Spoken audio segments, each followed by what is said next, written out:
Boa tarde a todos. Vamos iniciar mais uma coletiva das estatísticas fiscais. Aqui conosco Fernando Rocha, chefe do Departamento de Estatísticas do Banco Central, que fará uma apresentação. Em seguida, iniciamos com as perguntas. Fernando, boa tarde. Boa tarde, Adriana. Boa tarde a todos. Obrigado por estar participando dessa coletiva em horário diferente do habitual, agora começando 2h30 da tarde, problemas de agenda.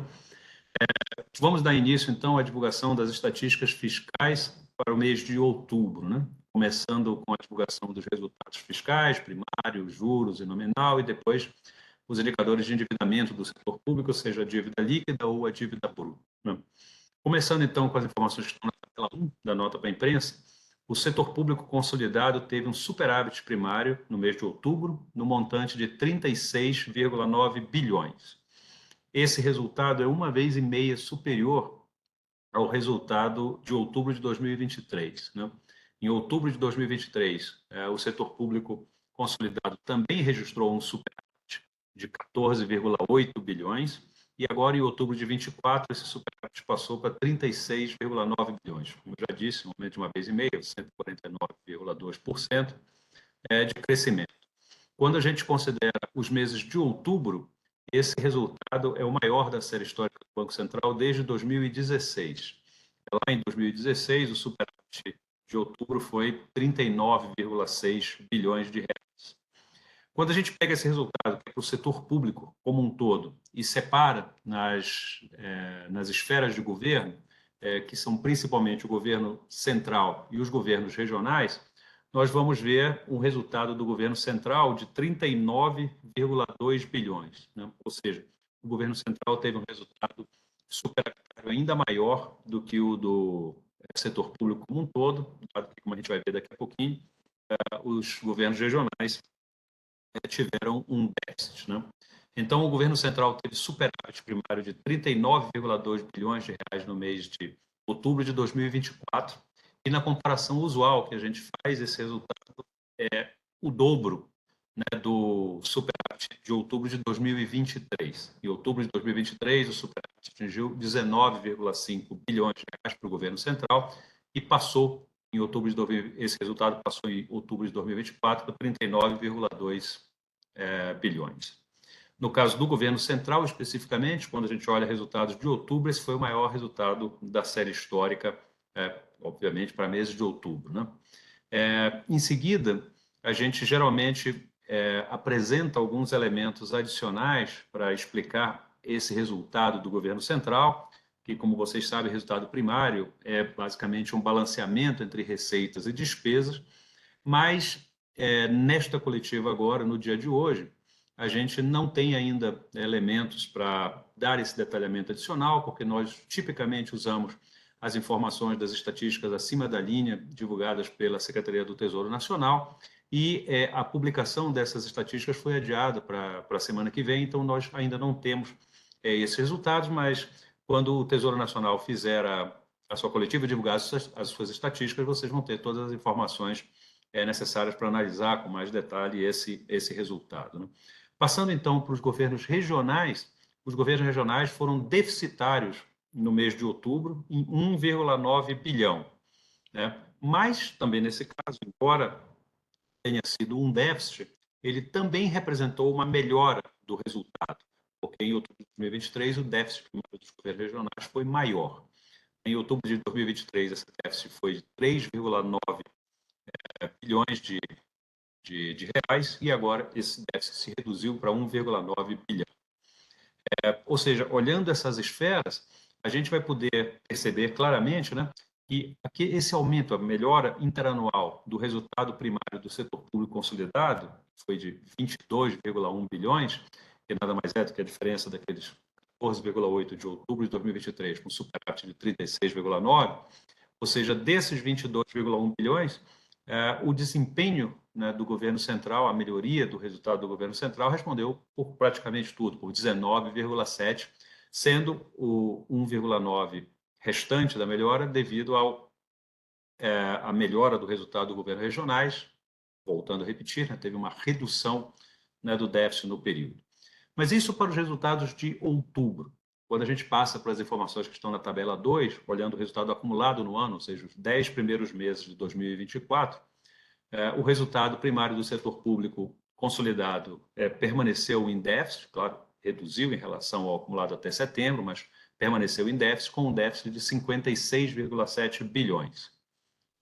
Na comparação com o período de janeiro a outubro de 2023, esse déficit também representa uma melhora do resultado, porque nos primeiros 10 meses de 2023 houve um déficit de 82,3 bilhões. Né? Essa passagem de 82,3 para 56,7 bilhões de déficit representa uma melhora do resultado na faixa de 30%, 31,1% de redução, né, do déficit primário do setor público. Novamente, olhando os principais componentes, o governo central, né, teve déficit primário também no período de janeiro a outubro. Nesse caso, o déficit atingiu 66,4 bilhões, mas, igualmente ao resultado do setor público, houve uma redução de praticamente um terço nesse resultado. Ele era déficit de 98 bilhões de reais de janeiro a outubro de 2023, passou para um déficit de 66,4 bilhões nos primeiros 10 meses desse ano, né? Uma melhora de 32,3% nos resultados. Quando a gente olha os governos regionais, a gente teve um movimento inverso. Os governos regionais continuam em superávit, mas o superávit foi um pouco menor no acumulado de 2024. Né? Esses números são 18,6 bilhões no período de janeiro a outubro de 2023, uma ligeira redução na faixa de 6% para um superávit de 17,5 bilhões no período de janeiro a outubro de 2024. Né? Ou seja, se a gente olhar os governos regionais, muito embora em nível o resultado permaneça em superávit, houve uma ligeira redução desse superávit. Não obstante o governo central tenha tido um déficit primário, ele reduziu esse déficit quando a gente compara o acumulado nos 10 primeiros meses de 2023 para 2024. Né? Por fim, os dados que estão na tabela 3 sobre o resultado acumulado nos últimos 12 meses, até outubro, o setor público consolidado teve um déficit de 223,5 bilhões de reais. Quando a gente mede com o percentual do PIB, esse valor representa 1,95% do PIB. Né? Então, se a gente olhar a série histórica desse acumulado em 12 meses, esta é a primeira vez neste ano que o resultado acumulado em 12 meses ficou abaixo, o déficit acumulado em 12 meses ficou abaixo de 2% do PIB. A última vez que a gente tinha tido um resultado abaixo de 2% do PIB tinha sido em novembro de 2023, né? E com a redução do acumulado em 12 meses, ele passou a ficar menor do que 2% do PIB, um déficit de 1,95%. Separando por esferas, esse déficit está concentrado integralmente no governo central. Né? Na esfera do governo central, o déficit chegou a 2,03% do PIB, ou 232,9 bilhões de reais, enquanto que os governos regionais tiveram um ligeiro superávit, né, de 16,6 bilhões, ou 0,14% do PIB. Né? Então, se a gente olhar, né, os resultados primários do setor público consolidado ou do governo central, a gente vê uma tendência de melhora, quer a gente observe os resultados de outubro ou nos últimos 10 meses acumulados no ano ou nos últimos 12 meses. Né? Ou seja, as comparações interanuais apresentam uma melhora de resultado e os acumulados em 12 meses apresentam uma redução, né, no déficit. Quando a gente olha isso para o resultado primário, o outro componente dos fluxos fiscais são os juros. Né? Os juros são aqueles juros apropriados por competência diariamente sobre os estoques de ativos e passivos, ou sobre a dívida líquida do setor público.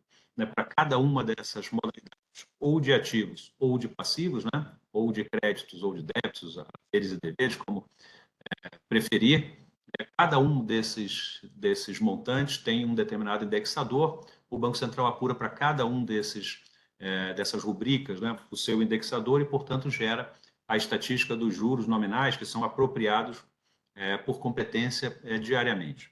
No mês de outubro, essa conta de juros nominais atingiu 111,6 bilhões de reais. Esse foi o maior valor da conta de juros na série histórica do Banco Central. Neste caso, como essa série é por competência apurada diariamente, a partir dos seus indexadores, não há sazonalidade, a gente pode comparar com qualquer mês da série, né? E quando a gente olha as comparações habitualmente que a gente faz, seja de o mês de outubro de 24 com outubro de 23, ou outubro contra o mês anterior, contra setembro, houve um crescimento da conta de juros nas duas comparações, né? Começando pela comparação interanual, em outubro de 2023, a conta de juros atingiu 61,9 bilhões de reais e passou para os 111,6 bilhões que eu havia acabado de mencionar. Esse aumento interanual, se a gente medir em reais, foi de 49,6 bilhões, e em percentual é um aumento de 80%. Eu menciono isso todas as vezes, numa contabilização por competência, a gente não deve esperar grandes variações na conta de juros de um período para o outro. Quando elas acontecem, os principais suspeitos habituais são ganhos ou perdas com swaps. Os swaps cambiais são aquelas operações do Banco Central no mercado de derivativos de moeda estrangeira, em que se troca posições ativas e passivas entre variação da moeda estrangeira e taxa de juros doméstica. E quando há uma perda para o Banco Central, nas estatísticas fiscais, isso é associado a um aumento nas despesas com juros. Por outro lado, quando há um ganho do Banco Central, isso é associado com receitas de juros.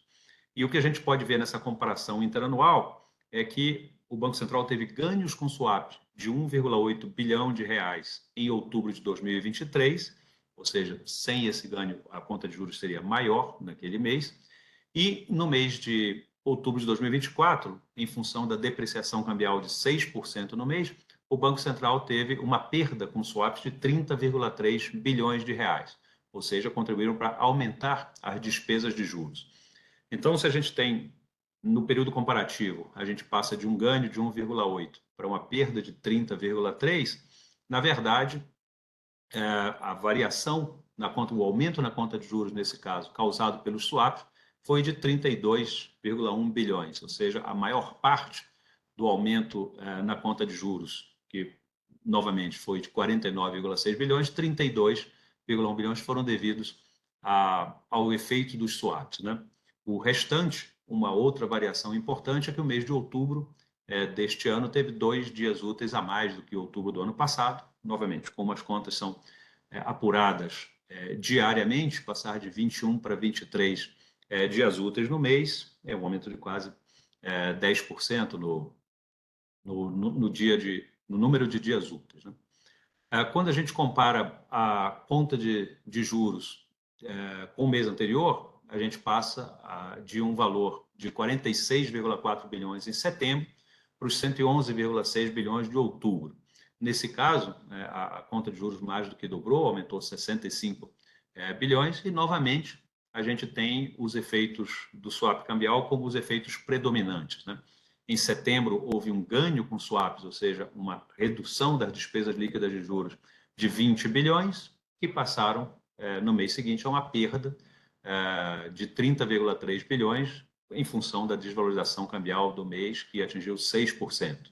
Ou seja, daqueles 65 bilhões de piora dos juros de setembro para outubro, 50,3 bilhões são derivados dos swaps cambiais, né? Na tabela 2, com os resultados de juros, nós temos o acumulado de janeiro a outubro. Os juros nominais somaram 761,8 bilhões de reais, o que, medido como percentual do PIB do período, é um pouco abaixo de 8% do PIB, 7,94% do PIB, e quer a gente mensure em reais ou mensure com percentuais do PIB, para o período de janeiro a outubro, é o maior da série histórica do Banco Central também, né? Houve, de janeiro a outubro de 23 para janeiro a outubro de 24, um aumento na conta de juros, que passou de 610,8 em 2023 para 761,8 em 2024, um aumento de 151 bilhões, e, igualmente, 121 desses 155 bilhões de aumento foram causados pelos swaps, né? Para apresentar os números, de janeiro a outubro de 2023, houve um ganho com swaps de 45,9 bilhões, ao passo que de janeiro a outubro de 2024, esse ganho se transformou numa perda de 75,7 bilhões. Num caso, contribuiu para reduzir a conta de juros, no outro caso, para aumentar a conta de juros, e a variação entre os dois ajuda a explicar esse crescimento mais significativo dos juros nominais no período. Por fim, né, apresentando os dados da tabela 3, os juros nominais somaram 7,57% do PIB nos últimos 12 meses, o que, medidos em reais, são 869,3 bilhões. Né? E, como a gente já viu na variação interanual do mês de outubro, esse montante dos 12 meses, apresentou uma elevação em relação a setembro. Né? Com esses resultados, o resultado primário nos últimos 12 meses e o resultado de juros, nós tivemos também um crescimento no déficit nominal no período de 12 meses até outubro, e o déficit nominal chegou a 1,1 trilhão de reais, o que equivale a 9,5% do PIB. Né? É um aumento de 0,18 ponto percentual em relação a setembro. Com isso, nós temos uma visão abrangente dos fluxos fiscais do período, seja do mês ou do acumulado no ano ou dos últimos 12 meses, e eu completaria essa minha apresentação inicial, antes da pergunta de vocês, com o acompanhamento dos estoques da dívida pública. Né? Em primeiro lugar, a dívida líquida do setor público, cujas informações estão nas tabelas, a partir da tabela 4 em diante, da 4 a 8, 9, da nota para a imprensa. No caso da dívida líquida, esse é o conceito de endividamento do setor público mais abrangente que o Banco Central divulga, não só porque ela considera tanto ativos quanto passivos, como a abrangência envolve todo o setor público. A dívida líquida atingiu 62,1% do PIB no mês de outubro, o que representou uma redução em relação ao mês de setembro, uma redução de 0,2 ponto percentual. E a gente tem que observar aqui também o impacto da depreciação cambial. No caso, a depreciação cambial contribui para uma redução da dívida líquida, já que os ativos do setor público em dólares são maiores que o passivo. O Banco Central é credor líquido em dólares, toda vez que há uma depreciação, a gente tem uma redução, né, na dívida líquida.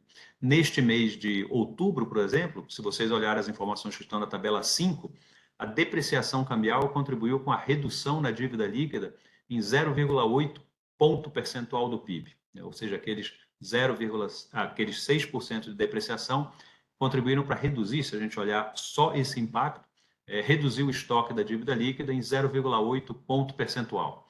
No caso de outubro, especificamente, isso foi um pouco contrabalançado com a variação das paridades que compõem as moedas na qual os ativos externos estão investidos, né, que contribuiu para aumentar 0,3 ponto percentual. Então, em termos líquidos, né, os ativos em moeda estrangeira contribuíram para reduzir a dívida líquida nesse período em 0,5 ponto percentual, mas houve também fatores que contribuíram para o aumento da dívida, como é o caso do próprio resultado nominal no período. Por fim, a dívida bruta do governo geral, que está apresentada a partir da tabela 17. A dívida bruta, evidentemente, só apresenta os passivos, né? E ela cresceu 0,4 ponto percentual no mês, chegando a 78,6%. Nesse caso, como a gente só tem os passivos, a gente não tem esse efeito mitigador na dívida bruta de uma desvalorização em relação aos ativos externos, né? Como a gente só considera na dívida bruta os passivos, uma depreciação contribui para aumentar a dívida bruta, aumentando o valor em reais daqueles passivos, basicamente a dívida externa, que estão considerados na dívida bruta. Com esse aumento, né, de 0,4 ponto percentual, chegando a 78,6% do PIB, a gente atingiu na dívida bruta o maior percentual desde outubro de 2021, o maior percentual para qualquer mês desde outubro de 2021, quando a dívida bruta estava em 79,5% do PIB. Bom, com isso eu encerro os dados que eu tinha preparado para apresentar aqui para vocês. Devolvo a palavra para a Adriana para organizar as perguntas que vocês possam ter aí. Muito obrigado.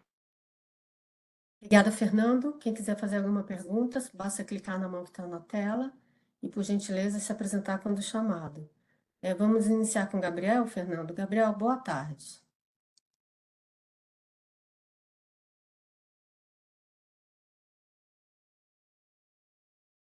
ouvindo bem dessa vez? Agora sim, Gabriel. Boa tarde. Então, 2 perguntas, Fernando. Só para confirmar, os juros nominais aqui acumulado no ano, 12 meses, é o maior da série histórica considerando todos os meses ou só outubro? E a segunda questão, se puder me explicar um pouquinho como que funciona o cálculo das empresas estatais, na série histórica, que é o maior, né? Esse acumulado de 12 meses é o maior, né, da série histórica, pelo que a gente viu. Só confirmar isso mesmo e quais fatores impactam. Só confirmar também se não é corrigido pela inflação, né? Os dados são... Repete, por favor, Gabriel, esse último papo. É para confirmar. Eu perdi, né? Eu acho que você falou inflação, alguma coisa. Eu não sei o que você falou.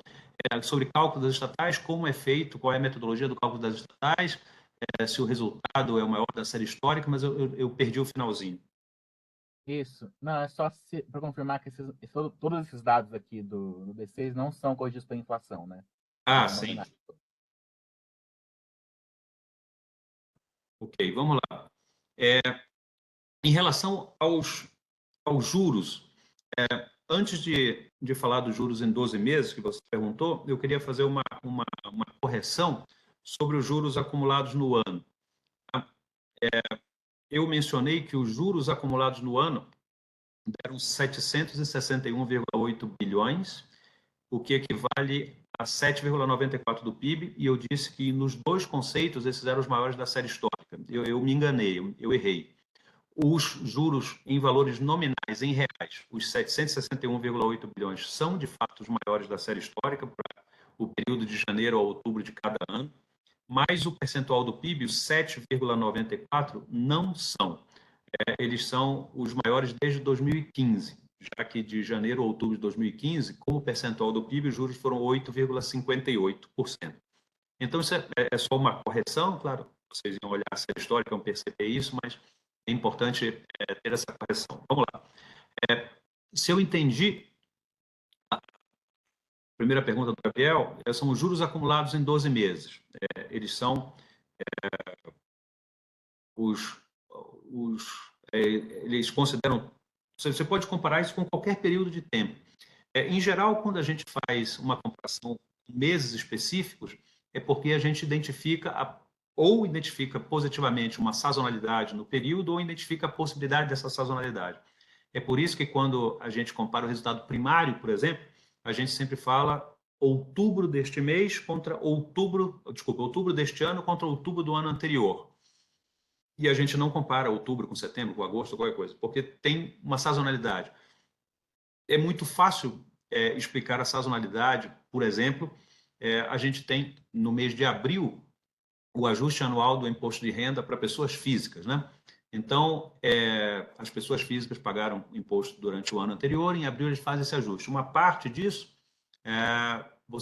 as pessoas pagam, né, diferença de imposto que foi pago a menos. Então, se as pessoas pagam, tem uma arrecadação maior, tudo mais constante, contribui para um superávit primário maior. Então, não dá para comparar o mês de abril, que tem esse evento específico, com o mês anterior, em março, por exemplo.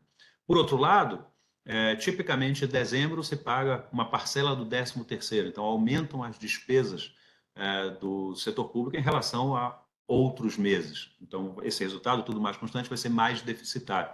Então, é por isso que a gente compara com dezembro com dezembro. Mas quando a gente chega no caso dos juros, isso não acontece. Os juros são apropriados por competência diariamente. Então, a gente tem a estrutura da dívida, e as tabelas da nota da imprensa mostram essa estrutura, os indexadores, quanto por cento da dívida é indexado à Selic, a taxa de câmbio, a taxa de inflação, que são ou operações prefixadas, tudo. Então, a apuração diária faz com que a gente tenha a possibilidade de comparar qualquer período de tempo. Então, a gente chega, o resultado de outubro, de juros deste mês, foi o maior da série histórica para qualquer mês, porque não existe sazonalidade envolvida. Quando a gente fala dos 10 meses do ano, a gente geralmente compara janeiro-outubro com o janeiro-outubro de cada ano anterior.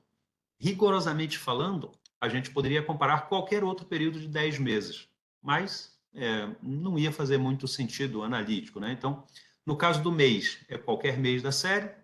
No caso do ano, aí o acumulado do ano para qualquer período equivalente de anos anteriores. E no caso de 12 meses, aí não tem nenhum problema, porque tem todas as informações, é período de 12 meses terminado em outubro, em setembro, em agosto, tanto faz, né? Isso em relação aos juros. No caso do cálculo das empresas estatais, a metodologia de cálculo do resultado primário das empresas estatais é igual à metodologia de cálculo do primário do governos regionais, do governo central e, por soma, né, de todos esses, do setor público. A metodologia que o Banco Central usa é a metodologia que é chamada abaixo da linha, o que significa que a gente olha as fontes de financiamento do setor público. Então, ao invés da gente olhar, que chama na metodologia acima da linha, os pagamentos e recebimentos efetivamente feitos por cada uma das esferas que compõem, cada uma das unidades institucionais que compõem cada esfera de governo, isso é uma informação, por exemplo, que o Tesouro Nacional tem. O Tesouro Nacional sabe para o governo central quanto o governo central pagou em cada uma das modalidades, encontrou um sistema bem robusto de fazer esses pagamentos, que gera as informações estatísticas, e quanto o governo recebeu. Então, eles sabem exatamente a soma das receitas a cada período, a soma das despesas, e a partir, diminuindo um do outro, eles têm o resultado primário. O Banco Central faz uma outra conta a partir de outras fontes de dados. O que nós temos, então, são as fontes de financiamento. A gente sabe que cada esfera, no caso das estatais, por exemplo, as estatais tipicamente têm disponibilidade de caixa, que são o seu caixa depositado no setor bancário. Isso aí é uma parte dos seus ativos. Então, a gente considera esses ativos. Outra parte, ela pode não deixar em disponibilidade nos bancos, em conta corrente ou em alguma outra, mas ela pode fazer diversos tipos de aplicação, seja no setor financeiro ou em outros lugares. Então, a gente soma esses ativos, né, das estatais e, por outro lado, as estatais têm diversos tipos de passivos também, que são as formas dela obterem seus recursos e tudo. Então, a gente faz o balanceamento desses ativos e passivos e chega na dívida líquida das estatais, e a variação da dívida líquida de um período para o outro, ela é explicada pelos fluxos de transações. Então, a gente tem que apurar a dívida líquida num mês, apurar a dívida líquida no mês seguinte, e essa diferença a gente tem que distribuir entre o resultado primário, o pagamento de juros e outras variações de volume. A primeira coisa que a gente faz a gente já sabe quais são os indexadores de cada uma dessas receitas, desses ativos e passivos. A gente chega na conta de juros, né, sabendo quanto rendeu ou quanto foi pago de juros, quanto rendeu de juros nos ativos, quanto foi pago de juros nos passivos. A gente chega na conta de juros. O restante, na ausência de efeitos que impactem diretamente os ativos e passivos, como é o caso dela ter passivos em dólar e ter a desvalorização cambial, né? Então, o resultado restante disso é o resultado primário das empresas estatais. É exatamente por essa razão que, no caso das estatísticas abaixo da linha, a gente tem fluxos líquidos de resultado primário e a gente não sabe, a partir das nossas fontes de dados, a desagregação disso em receitas e despesas. É por isso que, quando eu mencionei o resultado do governo central, a gente em geral, a gente comenta aqui a evolução das receitas, a evolução das despesas, a partir das informações que o Tesouro Nacional divulga. Como o Tesouro Nacional ainda não divulgou seus dados de outubro, a gente não tinha essa informação para fornecer a vocês, então fizemos uma análise mais sumária. Da mesma forma, nós não temos um acompanhamento exatamente para todas as estatais de quais são as suas receitas e suas despesas, mas a gente tem o resultado na metodologia abaixo da linha robusto, porque a gente considera todas as fontes de financiamento de cada uma dessas estatais. Então, embora a gente não tenha esse balanceamento de receitas e despesas que é característico do acima da linha, o que a gente sempre menciona é que na forma de calcular desconsiderando, claro, os juros e outros aspectos metodológicos, o resultado primário positivo significa uma redução da dívida líquida do ente, no caso das estatais. Um resultado primário negativo significa um aumento da sua dívida líquida. E esse aumento pode ser feito porque ela reduziu o seu caixa porque fez um investimento ou algum tipo de uma atividade de investimento, por exemplo, investe em ativos que não são financeiros, não são considerados na dívida, então ela perde o caixa, que é um ativo, não incorpora nada no seu passivo, a dívida líquida aumenta e com isso gera um déficit primário. Essa é uma possibilidade, explicando metodologicamente como a gente faz o cálculo.